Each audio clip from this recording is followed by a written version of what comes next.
Audio shorthand.com में आपका स्वागत है। 5 seconds. Start.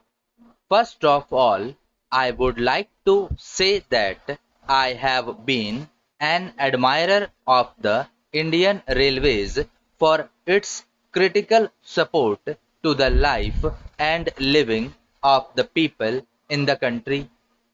Secondly, it has had an impressive record on several counts in recent years.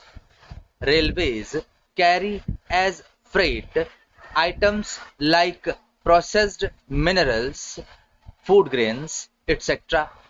It has manufacturing as well as repair and maintenance units. It has also very good organizations like the RITES and the IRCON, which have done extremely well in terms of operating results.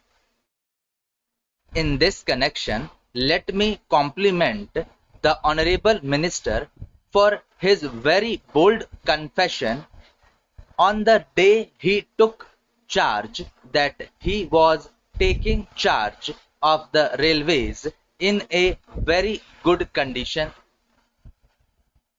Mr. Vice Chairman, we know that the Honorable Railway Minister was a very eminent trade union leader. Particularly, he was a union leader in the railway industry itself. Perhaps this switch over to the other side of the fence, though agonizing, is a challenge to him, and I am sure he is getting the feel of the challenge and measuring up to it. The performance of the railways during the 7th five-year plan has been really impressive. It has generated rupees 527 crores of surplus, reduced the deferred dividend, and it has reduced its dependence on the general budget. It is of the order of only 41% now.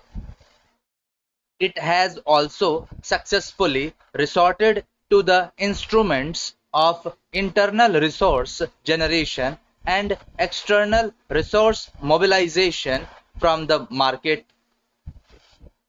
Modernization of workshops, renewal of tracks and coaches, as well as rolling stock have been high on the agenda, and most of these have been met with a general degree of satisfaction. Computerization of passenger services has been a very welcome thing, and a large part of the general public is enjoying its fruits. I do realize the problem of resources and the other kinds of things which the Honorable Minister had raised, for example, how it is going to affect the job prospects, etc. But, sir, the fact remains that the railways have to earn the confidence and the support of the commercial clients. The commercial clients depend primarily on the quality of freight service offered by the railways. As far as the freight service is concerned, railways have a commercial problem. They are competing with the truck industry. The railway freight service is mainly dependent on the quality of service provided by the railways, the cost and the time involved in that context. Thank you.